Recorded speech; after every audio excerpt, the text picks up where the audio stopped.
코로나19 여파로 대규모 매도 후 국내 증시를 떠나는 외국인 투자자들, 그리고 그들이 떠난 빈자리를 메꾼 국내 개미 투자자들.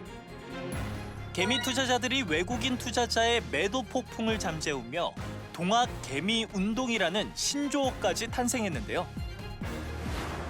해외 주식으로까지 눈길을 돌리며 국내외 주식을 쓸어 담는 동학 개미 운동. 과연 성공할 수 있을까요? 이슈 인사이드에서 이야기 나눠봅니다. 코로나19 여파로 국내 증시에서 외국인 자금이 빠져나가는 가운데 개인 투자자들이 순매수 행렬을 이어가면서 국내 증시를 끌어올리고 있습니다. 이를 두고 동학 개미 운동이라는 신조어까지 생겨났는데요. 이런 상황에서 국내 증시 어떻게 접근해야 할까요? 노근창 현대차증권 리서치센터장 그리고 허재환 유진투자증권 연구위원과 함께 이야기 나눠보도록 하겠습니다. 1,400선대까지 이제 밀렸던 코스피 지수가 다시 급반등하면서 지금 한 1,800선을 훌쩍 회복을 했는데요. 실물 경제 상황에 비해서는 조금 많이 오른 거 아니냐 이런 얘기들도 나오고 있어요. 어떻게 보십니까? 지금의 주식시장은 이제 유동성 장세라고 보시는 게 맞을 것 같고요. 네. 유동성 장세에서는 아무리 실물이 나쁘더라도 증가된 유동성에 있어서 주식 지수는 오를 수 있기 때문에 일단은 상단에 대해서는 좀 더 열어둘 필요는 있을 것 같고요. 오히려 하단을 저희가 좀 제시하는 게 맞을 것 같아요. 하단은 저희가 지금 장기 ROE 6% 수준인 지수 1,700대에서는 지지를 받을 것 같고요. 다만 2021년부터는 오히려 코로나 사태가 일단 어느 정도 마무리되고 그리고 미중 간에도 관계가 되게 악화될 것 같습니다. 그래서 오히려 올해보다는 내년도에 좀 리스크 관리를 하는 게 좀 유효하지 않을까 저희는 그렇게 보고 있습니다. 네, 일단 뭐 지금 1,800선 회복한 거 가지고는 많이 오른 건 아니다. 일단은 이제 이렇게 보시는 것 같고요. 어쨌거나 이제 추가로 올라갈 가능성을 이제 염두에 두시고 계신데 만약에 더 오른다면 언제 얼마나 더 오를 수 있을 걸로 보십니까? 근데 저희는 확진자 수가 특히 이제 의미 있게 줄어들고 그리고 지금 사회적 거리두기가 상당히 완화돼서 이제 정상적인 경제 활동이 되는 시점에 일단은 뭐 주가는 더 오를 것 같고요. 네. 다만 이제 제가 말씀드린 것처럼 지금 유동성으로 가는 거기 때문에 네. 얼마만큼 오를지는 솔직히 왜냐하면 저희가 주요한 실물 지표랑 아니면 저희가 하는 이제 밸류에이션이 있는데 유동성 장세에서 밸류에이션은 상당히 어렵습니다. 그래서 상단에 대해서는 좀 열어두시고 오히려 하단에 대해서 그 하단이 왔을 때는 좀 의미 있게 사시는 전략으로 접근하는 게 유효하지 않을까 그렇게 네. 보고 있습니다. 네, 알겠습니다. 이제 동학 개미 운동이라고 불리는 아까 이제 신조어까지 생겼다라고 말씀을 드렸는데 이런 개인 투자자들의 사자 행렬이 지금도 이제 계속되고 있는데 실제로 주식을 최근에 얼마나 사들인 거죠? 주식을 얼마나 샀다라고 말씀을 드리기보다 네. 지금 개인들이 갖고 있는 고객 예탁금 수준이 지난달에만 거의 11조 8천억 원이 늘어났습니다. 네. 어떻게 보면 지금 대한민국에서는 네. 주택을 사기 위해서 돈을 빌리는 것보다 주식시장으로 돈이 더 훨씬 더 많이 들어오고 있다라고 이렇게 보시면 될 것 같고요. 네. 특히 주식 활동 계좌 수가 3월에 한 3,076만 개를 기록을 했는데요. 네. 지난 3월 달 한 달 동안에만 86만 개라는 계좌 수가 늘어났습니다. 네. 그러니까 엄청나게 지금 개인 투자자들의 네. 계좌를 늘리고 있다 이렇게 보시면 될 것 같습니다. 네. 근데 문제는 이제 빚까지 내서 투자하시는 분들이 많다 이런 얘기가 나오거든요. 그런 분들이 얼마나 지금 많은 건가요? 실제로 이제 미수금이라고 하죠. 보통 이제 주식을 매수를 하고 네. 이제 돈이 부족할 때 한 이틀 정도 증권사가 이제 대납해주는 미수금은 사실 좀 많은 편입니다. 네. 그렇지만 제가 봤을 때는 개인 투자자들 중에 빚을 내서 하시는 분들도 있지만 최근 들어서 들어오는 개인들의 자금은 부동산에서 좀 일부 빠져나온 돈들이 많기 때문에 빚까지 내서 주식을 투자하시는 분들이 있긴 하지만 대다수라고 보기는 어려운 것 같습니다. 과거에 이제 2008년 글로벌 금융위기 때도 주식이 급락했을 때 개인 투자자들이 이제 주식을 사는 그런 저가 매수 전략을 취했었는데 지금의 상황과 그때의 상황을 좀 비교해 볼 때 어떤 차이점이 좀 있다고 보십니까?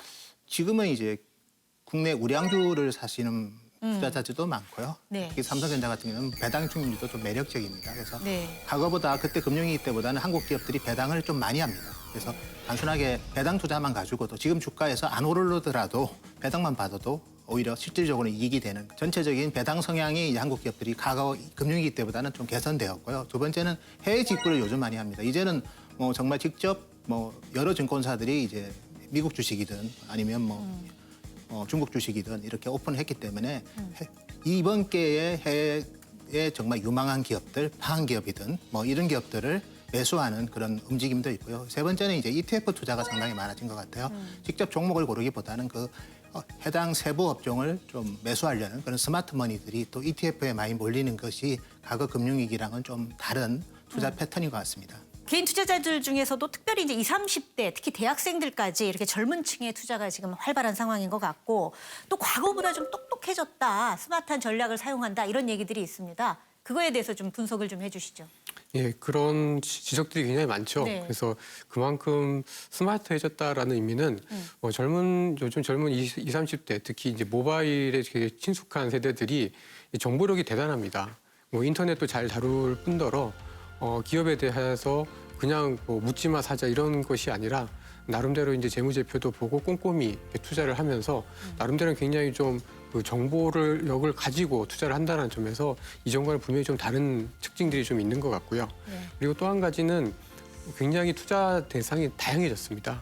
물론 삼성전자와 같은 우량주도 투자를 하지만 최근에 보면 그 인버스, 그러니까 주가가 떨어질 때 수익을 낼 수 있는 인버스 ETF 같은 것들도 투자를 하면서 일종의 해지라고 볼 수도 있는 것이죠.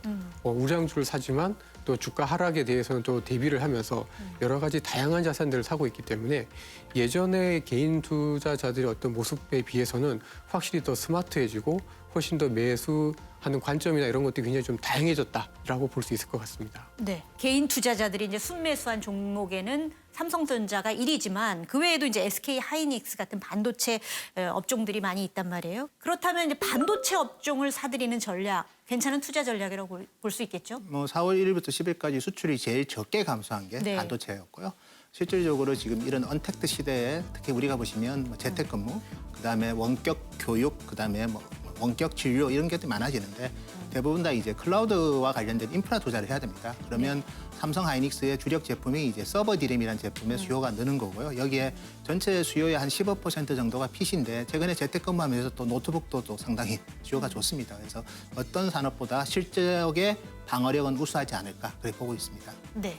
이제 동학 개미 운동이라고 불리는 이제 개미 투자자들의 주식 투자 열풍이 이제 성공하기 위해서는 경기 회복 상황에 따라서도 투자 전략이 좀 달라져야 할 것 같다 이런 생각이 듭니다. 네, 맞습니다. 아무래도 이게 성공하기 위해서는 어떤 지속성이 굉장히 좀 필요할 것 같고요.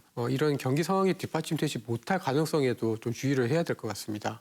예를 들어서 U자형, 그러니까 경기가 회복은 되지만 굉장히 더디게 진행될 경우에는 이런 삼성전자나 이런 우량주들로만 좀 대응을 할 필요가 좀 있지 않을까 싶고요. 그 사이에서 오히려 이제 ETF나 또는 일부 우량한 회사채다 이렇게 좀 다양하게 해지를 하면서 대응을 하는 방안이 좀 더 필요할 것 같고 오히려 이제 좀 생각보다도 경기 회복이 안 되거나 오히려 다시 좀 더 경기 상황이 어려워지는 소위 말하는 이제 L자형의 어떤 경기 회복 국면이라고 하면은 사실 이제 주식만을 매입하는 것보다는 현금을 또 일정 부분 가지고 있으면서 금을 보유하는 전략도 좀 필요하지 않을까라고 생각을 하고 있습니다. 최근에 이제 개인 투자자들의 주식 투자 열풍을 보면서 진작 들어갔어야 되는데 하고 이제 좀 한 템포 이제 늦게 지금 발동을 거시는 분들도 계실 것 같아요. 이렇게 이제 앞으로 이제 코로나 사태가 이제 진정된 이후에 중장기 투자를 좀 생각하시는 분들에게는 또 어떤 조언을 해주시겠습니까? 예, 이제 지금까지 이제 1차 반등은 어느 정도 끝난 것 같고요. 이제 2차 반등은 실적도 좀 보면서 유동성도 물론 보강됐으니까 좋긴 하지만 실적도 봐야 되기 때문에 오히려 좀 길게 보고 포스트 코로나 시대에 수혜를 볼 수 있는 그런 산업과 기업으로 좀 선별 투자할 전략이 맞을 것 같고요. 그 중심에는 역시 언택트 시대이기 때문에 반도체든 아니면 또 요즘 헬스케어 그리고 바이오 쪽도 또 이거 치료제 관련해서 네. 계속 저는 괜찮다고 보고 있고요. 여기에 IT 솔루션 원격으로 뭘 해야 되는 그런 쪽도 괜찮고 그리고 자동차 쪽도 저희가 되게 공유 경제 때문에 좀 비관적으로 봤는데 이제 그런 언택트에 대한 부담감 때문에 이제 다시 소유 경제의 중요성이 커졌습니다. 그래서 저는 자동차 쪽도 이번 이 포스트 코로나에 장기적인 수혜를 받을 수 있는 업종이라고 보고 있고요. 이런 업종 아니면 이런 업종을 담고 있는 ETF 그리고 최근에 이제 지수도 반등은 했으니까 종목을 찾는 것도 부담스럽다면 오히려 고점에서 지수형 ELS 사는 거는 좀 위험할 수 있는데 지금은 어느 정도 고점 대비해서는 조정받은 상태에서 반등을 했기 때문에 지수형 ELS 투자도 저는 괜찮을 것 같습니다. 네, 국내 개인 투자자들이 이제 국내 주식만 사는 게 아니라 해외 주식까지 지금 매집을 하고 있는데요. 지난달 해외 주식 결제액이 역대 최고치를 기록했다고 하는데 실제로 투자 규모를 좀 비교해 본다면 어느 정도가 되는 거고 주로 어떤 종목들을 매수하고 있는지 좀 얘기를 좀 해주시죠. 네. 전체적으로 지난 3월 한 달 동안에 한 15조 원이 거래가 됐습니다. 네. 이제 이 중에 대부분은 이제 미국 주식이라고 보시면 될 것 같고요. 미국 주식 이외에는 이제 중국 주식, 그다음에 베트남 주식 이런 순서대로 개인 투자자들이 이제 해외 주식도 많이 매입을 했습니다. 주로 애플, 마이크로소프트, 아마존, 알파벳 그리고 좀 특이하게도 이제 델타 항공, 그다음에 보잉처럼 이제 최근에 이 코로나 사태 이후에 굉장히 힘들어진 항공업이나 이런 그 이제 비행기 만드는 이런 산업들에도 저희 개인 투자자들이 주식을 좀 많이 샀습니다. 타격을 입은 업종까지 산다는 건 어떤 의미로 받아들여야 될까요? 그 최근에 워런 버핏이 그런 얘기를 했던 것 같습니다. 자기는 코로나19에도 불구하고 미국 경제에 대한 힘을 믿는다라고는 말을 했었는데요. 그런 관점에서 보면 지금 가장 힘들지만 결국 부도가 나지 않고 결국 나라에서 지원을 하든 어쨌든 결국 이제 살아남을 수 있는 기업에 투자를 하는 그런 관점에서 저는 델타나 보잉에 대해서도 국내 개인 투자자들이 관심을 갖는 부분들이 그런 의미가 좀 있지 않느냐라고 보고 있습니다. 코로나 사태 이후에 이제 크게 흔들린 시장이 국제유가라고 볼 수 있는데 그럼 이미 지금 투자를 하는 분들도 또 계시다고 들었는데 이게 좀 위험한 상황인 거죠? 어떻게 보십니까? 뭐 저희가 봤을 때는 그 유가라는 게 사실은 뭐 우리 오펙도 있지만 오펙 플러스도 있지만 가장 큰 게 미국의 셰일가스 산업이 어떻게 보면 고속 성장하면서 또 쉽게 안 망하면서 성장하면서 좀 구조적으로 공급 과잉에 와 있고요. 두 번째는 이제 전기차라는 또 이게 단순히 뭐 에너지 때문에만 뭐 유가에 대한 부담 때문에 전기차가 있는 게 아니라 이게 친환경이지 않습니까? 네. 그래서 좀 수요의 측면이 좀 다른 측면이 분명히 있고 여기에 특히 여행 수요가 많이 감소하면서 항공유 같은 경우에는 지금 넘쳐납니다. 여기에 이제 사실 5월부터 드라이빙 시즌이라 해서 유가가 상당히 고공행진할 수요 성수기인데 이 사회적 거리두기 때문에 또 드라이빙 시즌 효과도 상당히 제한적이라고 본다면 단순하게 유가가 급락했다고 해서 ETN을 사는 거는 산업의 구조적인 변화를 본다면 좀 이연 관리도 동반해서 좀 점진적으로 봐야 되지 않을까 그래 봐집니다. 개인 주식 투자 열풍과는 달리 이제 오히려 이제 펀드에서는 지금 자금이 빠져나오고 있어요. 이게 어떤 이유라고 보십니까?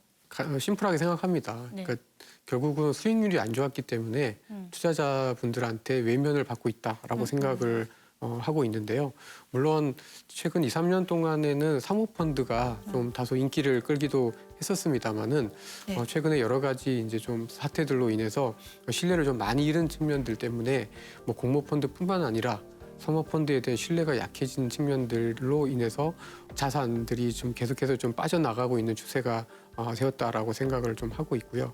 아무래도 이제 이런 것들이 좀 그 회복이 되기 위해서는 아무래도 신뢰가 조금 더 충분히 뒷받침돼줘야 되는데 아직까지는 좀 더 시간이 필요하지 않나라고 생각을 하고 있습니다. 그러니까 펀드 수익률이 낮다 보니까 이제 수수료도 떼고 그러더니 내가 투자하겠다 이런 생각들이 지금 상황에서 굉장히 많다 이렇게 볼 수 있다는 생각이 드는데 이제라도 이제 이미 주식 투자하신 분들도 뭐 계실 거고 이제라도 이제 주식 투자 해볼까 생각하시는 분들도 많이 계실 텐데 주의사항 또는 조언이 있다면 좀 각각 한 마디씩 좀 해주시기 바랍니다. 네, 역시 저는 늘 하고 싶은 내용은 여유 자금으로 하시고 시간과의 싸움에서 절대 지지 않도록 레버리지 같은 거, 네. 뭐 신용 같은 거 쓰지 마시고 네.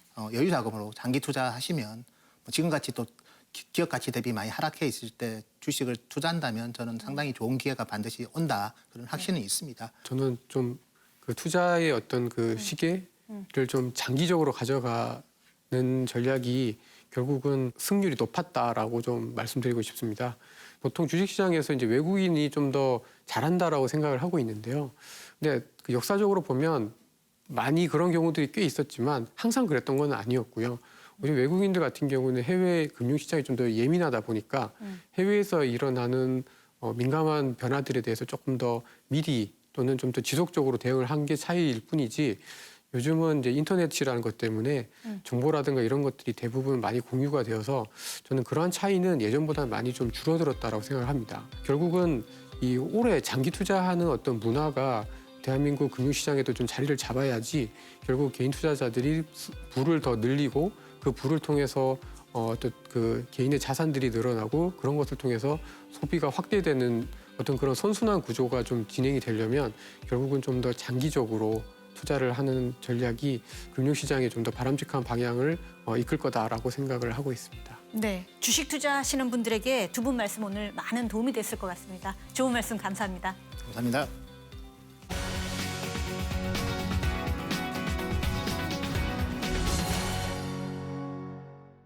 백세 시대가 된 요즘 미래를 대비해 끊임없이 배워야 하는 평생교육 시대라고 불리는데요. 새로운 걸 배우려 해도 학원비, 강의비 등 교육비가 부담이죠. 이런 부담을 덜어주는 국민 내일 배움 카드 알고 계셨나요? 오늘은 카드 한 장으로 원하는 직업 훈련을 지원받을 수 있는 국민 내일 배움 카드에 대해 알려드리겠습니다. 고용노동부에서 지원하는 국민 내일 배움 카드는 실업, 재직, 자영업 여부와 관계없이 일정 금액의 훈련비를 지원받아 직업능력 개발 훈련에 참여할 수 있도록 지원해주는 제도인데요. 카드 발급 신청은 가까운 고용센터나 직업훈련 포털 홈페이지에서 가능합니다. 교육비는 5년간 최대 500만 원을 지원받을 수 있는데요. 온라인은 물론 오프라인에서도 교육을 받을 수 있어 시간과 장소의 제약 없이 원하는 교육을 받을 수 있고요. 올해부터는 인공지능, 사물인터넷 등 4차 산업혁명의 신기술 분야도 추가돼 더 다양한 교육이 이루어집니다. 다만 훈련비의 일부 자부담금이 있는데요. 저소득계층과 국가기관 전략산업직종 등 특수훈련 과정은 전액 지원되지만 그 외에는 직종별 취업률 등에 따라 자부담금이 발생하니 잘 확인해 보시기 바랍니다. 사용할수록 똑똑해지는 국민 내일 배움 카드. 잘 활용해서 교육비 부담 더셨으면 좋겠습니다. 지금까지 머니톡톡이었습니다.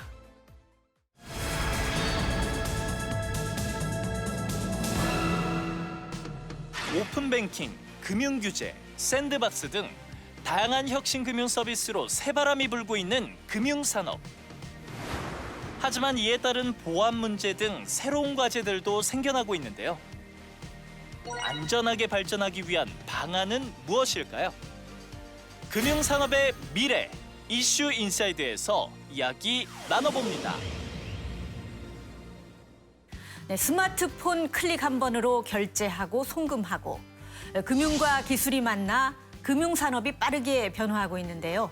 급변하는 시대에 발맞춰 금융혁신이 필요한 지금 금융혁신을 위해 어떤 노력이 필요할까요?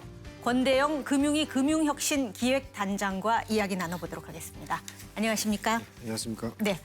코로나19 사태로 많은 산업이 어려움을 겪고 있는데 핀테크 업계에도 어려울 것 같아요. 상황이 예. 어떤가요? 예외가 아닙니다. 전 세계적인 어떤 경제나 금융도 어렵고 우리나라 네. 경제 금융도 어려운데 핀테크 업체도 어려움에 직면하고 있습니다. 예를 들면 만나서 일을 해야 되는데 IR을 하거나 협업을 하거나 상담을 해야 되는데 이런 것들이 중단돼 있고요. 특히 핀테크 기업들은 모험 자본이 들어가야 되는데 모험 자본 유치에 어려움을 겪고 있습니다. 마지막으로는 해외로 나가야 되는데 글로벌 해외 진출에도 이제 어려움을 겪고 있습니다. 그런데 이제 한편으로는 이 코로나 사태가 핀테크 같은 기업들에겐 기회가 될 수 있다. 뭐 이런 분석도 나오고 있어요. 예, 뭐 좀 조심스러운 전망이지만 네. 핀테크 업체한테는 분명히 강점으로 작용할 수 있겠습니다. 예를 들면 예. 비대면이 활성화된다든지 데이터화 또는 플랫폼을 통한 그런 국민들의 경제 금융 생활이 이제 촉진되고 있습니다. 아시다시피 그 결제나 금융 생활 자체가 이제 비대면화되는 네. 그런 측면이 있습니다. 이 과거의 어떤 예를 보면 이 사스 이후에 알리바바가 등장했고요. 메르스 이후에 온라인 쇼핑이 폭발했습니다. 지금도 우리나라에 보면 이런 배달이라든지 이커머스가 폭발적으로 이제 성장하고 있기 때문에 네. 이러한 4차 산업 기술 혁명을 잘 활용하면은 네. 위기 이후에 포스트 코로나 이후에 분명히 핀테크가 어드밴티지, 강점을 가질 것으로 그렇게 생각하고 있습니다. 네. 코로나19 사태가 진정된 이후에 앞으로 좀 더 활성화될 수 있는 핀테크 네. 서비스가 뭐가 있을까요? 국민들이 당장 경험하고 계시지만 그 이커머스나 배달이나 이런 플랫폼을 통한 비대면 어떤 결제나 금융 생활이 많이 늘어나고 있고요. 금융 상품의 경우에도 온라인 그런 금융 상품들이 많이 나올 것으로 보입니다. 이 금융회사들도 이러한 변화에 맞추어서 금융회사 플랫폼들을 결제, 자문, 상품 판매 자체를 플랫폼으로 통합할 것이고요. 핀테크나 빅테크 기업들도 그러한 플랫폼을 통해서 금융 상품을 제공할 것이며 마지막에는 이 모든 거에 흐르는 힘은 데이터입니다. 수많은 데이터가 활용되고 결합되고 융합되는 그런 측면이 이제 국민들의 어떤 삶과 생활 자체가 많이 바뀌는데 기여도 할 것이고 도움도 줄 것으로 그렇게 생각하고 있습니다. 금융혁신의 중심에 서 있는 핀테크 활성화를 위해서 정부에서도 이제 다양한 대책들을 준비하고 계신데 올해 어떤 것들을 계획하고 계신가요? 핀테크란 용어는 2015년에 신재훈 위원장께서 이제 처음으로 사용했습니다. 네. 근데 16년, 17년에 인터넷 전문 은행이라든지 비대면 거래 활성화라든지 그런 것들을 추진했고요. 18년 이후에는 이제 제가 있는 핀테크 금융혁신 기획단이라는 조직도 만들었고요. 예. 그다음 금융규제 샌드박스라는 어떤 법을 통과시켰고, 그다음 예산도 확보했거든요. 이런 모든 기반들이 갖추어져서 2020년 이후에는 고도화하고 활성화하고 한 단계 높이는 그런 핀테크 스케일업 전략을 이제 추진하고 있습니다.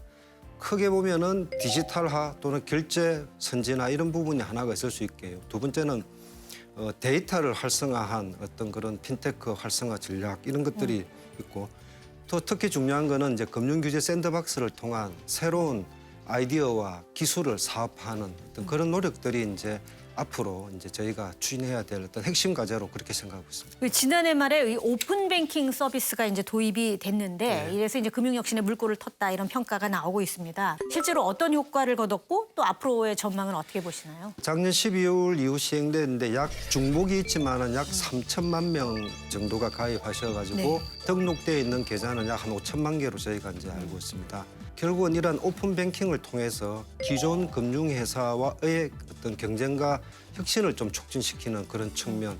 두 번째는 핀테크 스타트업이라든지 또는 그 빅테크 기업들이 이제 같이 들어와서 경쟁을 하고 새로운 서비스를 창출하는 그런 측면. 마지막으로는 이 오픈 뱅킹을 통해서 국민들이 싸고 편리하고 저렴한 그러한 혁신 어떤 금융 서비스를 이제 체험하시는 어떤 그런 기대 효과를 예상하고 있습니다. 오픈뱅킹 이제 사용자가 굉장히 늘어날수록 해킹이라든가 이런 보안 문제의 심각성도 이제 대두될 것 같은데 네. 이를 위해서 이제 전자금융 거래법 개정을 추진 중이시잖아요. 예, 예. 이게 어떤 내용이 있나요? 전자금융법 전체를 한 10여 년 만에 전면 개정을 해서 결제 분야의 어떤 플레이어들이 좀 이렇게 쉽게 들어와서 일단 영업을 할 수 있게 하는 진입 장벽을 좀 낮춘다든지 그 선불 전자지급 수단에 있는 충전금이 좀 안전하게 일단 보호되는 측면, 소비자 보호 이런 측면도 좀 보강을 돼서 이 혁신하고 안정 이 부분이 좀 균형되는 그런 면에서 전자금융법을 좀 전면 개편을 하고 싶고요. 선진국들이 다 지금 그 이런 지급 결제의 혁신에 다 나서고 있습니다. 한국도 지금 늦지 않게 전자금융법을 전면 개편해서 수많은 혁신가들이 나올 수 있고 기존 금융회사들은 더 많은 혁신을 할 수 있고 또 안전하게 할 수 있는 그런 전자금융법 전면 개편이 아마 포스트 코로나 이후에 금융의 핵심 과제가 되지 않을까 그렇게 생각하고 있습니다. 네, 빠른 금융혁신을 이끌어내기 위한 정책 중 하나가 이제 금융규제 샌드박스가 아닐까 싶어요. 네. 지난해 4월에 이제 시작이 됐는데 지금 1주년을 맞았잖아요. 네.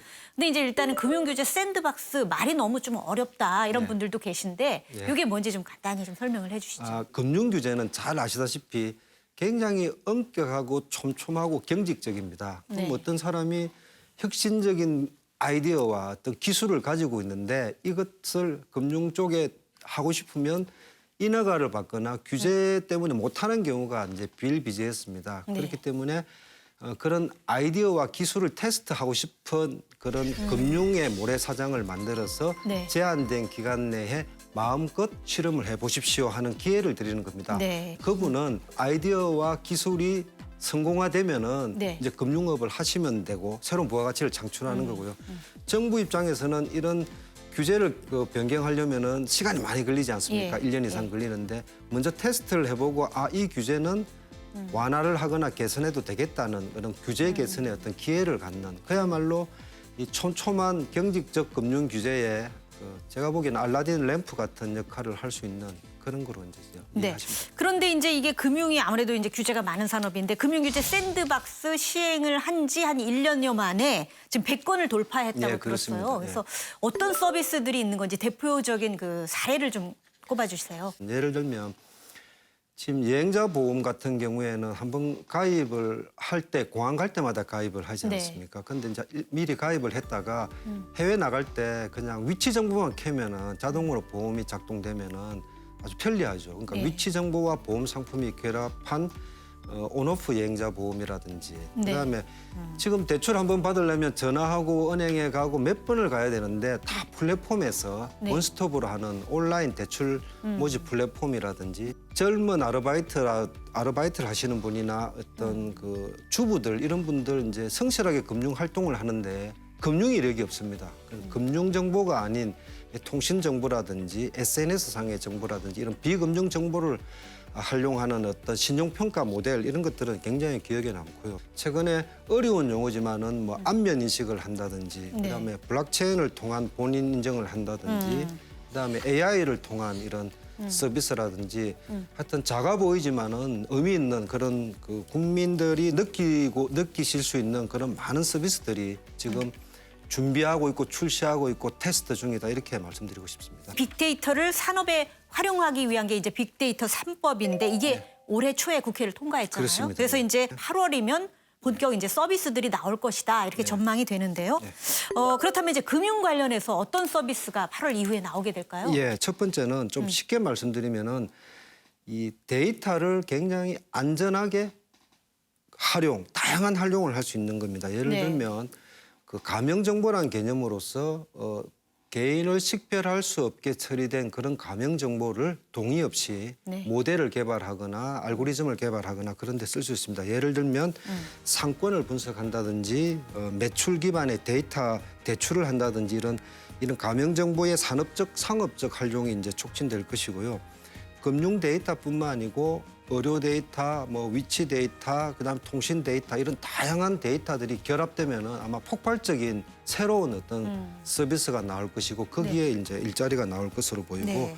당장 국민들 입장에서는 금융 이력이 좀 부족하신 분들이 통신을 통해서 신용 평가 점수를 받아서 금융 거래를 할 수 있는 측면, 최근에 어려움을 겪고 계시는 그런 개인 사업자, 소상공인들에 대한 어떤 신용 평가가 좀 활성화되는 그런 측면에서 아마 상상할 수 없는 그런 어떤 그 서비스들이 이제 출시할 것으로 하고 전 업계에서 준비를 하고 있는 것으로 알고 있습니다. 그 중에서도 이제 금융 분야에서 또 특히 이제 주목받는 것이 마이 데이터 서비스가 그렇습니다. 될 것이다 이런 네. 얘기가 나오는데 이건 어떤 서비스인지 좀 알려주세요. 지금 앵커님도 네. 지금 그 금융회사를 여러 곳에 거래를 하고 있는데 네. 많은 동의를 해가지고 여러 계좌가 있거나 여러 정보들이 여러 금융회사에 흩어져 있습니다. 수많게 흩어져 있는 네. 금융 데이터를 한두 곳으로 모으는 겁니다. 그런 거를 전담으로 하는 데이터 비서를 하나 두는 것이 마이 데이터입니다. 아, 그럼 당장 어떤 도움이 되겠느냐 네. 하면 손쉽게 말씀드리면은 지금 보면 국민들의 일생활은 실시간으로 소비가 다 나옵니다. 예를 네. 들면 카드를 사용하시면 네. 카드 내역 다 나오죠. 그런 소비 지출, 그다음에 금융회사에 들어와 있는 뭐 월급 계좌라든지 또는 보험, 예금, 뭐 주식 이런 상품들을 다 모으면은 합리적인 어떤 소비 생활, 투자 생활이 가능하게 그런 서비스를 아마 거의 실비로 또는 무료로 제공할 것이고 아주 쉬운 거는 제 신용 등급이 바뀌면은 금리나 요구권을 행사할 수 있지 않습니까? 그것도 네. 제가 막 여러 금융회사에 다 한꺼번에 해야 되는데 네. 이 마이데이터 비서를 통하면은 그 회사가 대행해서 해주는 그런 측면이 있고 나아가서는 지금 제가 금융 데이터만 말씀드렸는데 예. 비금융 데이터까지도 모아서 보다 좀 융합된 그런 어떤 생활에 편리한 그런 어떤 서비스를 이제 제공할 수 있다 이렇게 보시면 되겠습니다. 네. 그래서 이제 이런 데이터 산업 활성화를 위해서 금융 분야의 공공 데이터도 앞으로 이제 개방한다고 하는데 그 이와 관련해서는 어떤 준비를 하고 계시고 또 어떤 기대 효과를 거둘 수가 있나요? 데이터는 크게 보시면은 민간 데이터와 공공 데이터가 있고요. 그다음에 공공 데이터는 근본적으로 되게 좀 보수적으로 운영해 왔습니다. 특히 금융 데이터가 그렇습니다. 그래서 전 세계적으로 보면은 이 공공 데이터를 개방을 많이 하면 할수록 부가가치가 창출되고 새로운 일자리를 만들어냅니다. 최근에 코로나19와 관련해서 국민들께서 굉장히 불편해하셨던 네. 그 마스크 문제도 어떻게 해결됐는지를 제가 한번 설명을 드리면 약국과 관련돼 있는 의료 정보와 이 위치 정보가 결합돼 가지고 약국 정보에 마스크가 몇 개 있습니다.를 다 그것까지. 제공을 했고요. 네네. 국민들이 중복 수령하는지 안 하는지를 다 판단했거든요. 그래서 그 정보를 제공하니까 수많은 앱들이 만들어졌지 않습니까? 그렇죠. 자기들이 어디에 약국에 가면 마스크가 몇 개 있습니다. 네네. 이런 정보를 제공했거든요. 그래서 그런 정보를 저희가 우선 1단계로 약 4,400만 건을 4월 29일부터 이제 제공을 할 생각입니다. 그러면은 기업 분석도 가능하고요. 투자 판단도 할 수 있는 그런 것들을 이제 기대하고 있습니다. 그러면 결국은 새로운 서비스와 일자리가 창출되지 않을까 그렇게 기대하고 있습니다. 보안 문제도 굉장히 중요할 것 같아요. 막대한 뭐 개인의 금융 정보 내지는 공공 정보가 개방됨으로 인해서 이제 새로운 문제들도 발생할 수가 있거든요. 그래서 이런 문제들을 위해서 해결하기 위해서 앞으로 과제는 뭐가 있을까요? 예, 이 혁신에는 아까 그 보안이란 이야기가 나왔다시피 네. 항상 그 밝은 면만 있는 것이 아니고 또 네. 저희가 되게 조심해야 되거나 섬세하게 다뤄야 될 부분도 굉장히 많다고 생각합니다. 예. 그래서 저희는 좀 지속 가능한 어떤 금융 혁신을 위해서 첫 번째는 이런 많은 혁신들이 영업망이나 판매 채널의 변화를 불러일으키기 때문에 늘어나는 일자리가 있는 반면에 줄어드는 일자리가 있거든요. 그런 일자리 부분에 대한 어떤 관심도 굉장히 중요할 것 같고요. 두 번째는 디지털 격차 문제입니다. 이제 전부 플랫폼화되고 모바일화되기 때문에 나이 드신 어르신들이나 또는 이제 소외계층들이 이 디지털 격차에 따라서 또 이 서비스를 충분히 못 받는 그런 부분에 대해서는 어떤 정부의 어떤 정책적인 어떤 지원과 배려가 필요할 것이고요. 아까 누차 강조하셨던 데이터 보호라든지 사이버 보안 이런 부분도 중요하고 이러한 모든 혁신의 노력이 어떤 금융 시스템의 건전성이라든지 또는 소비자의 어떤 피해를 불러오는 이런 부분도 저희가 유념해서 추진해야 될 것으로 그렇게 생각하고 있습니다. 네, 새로운 혁신의 장이 열리고 있는 금융산업인데요. 올바른 법과 제도를 기반으로 안정적으로 성장해서 세계 금융시장을 주도하는 대한민국이 되길 응원하겠습니다. 오늘도 토요포커스를 시청해 주신 여러분 고맙습니다.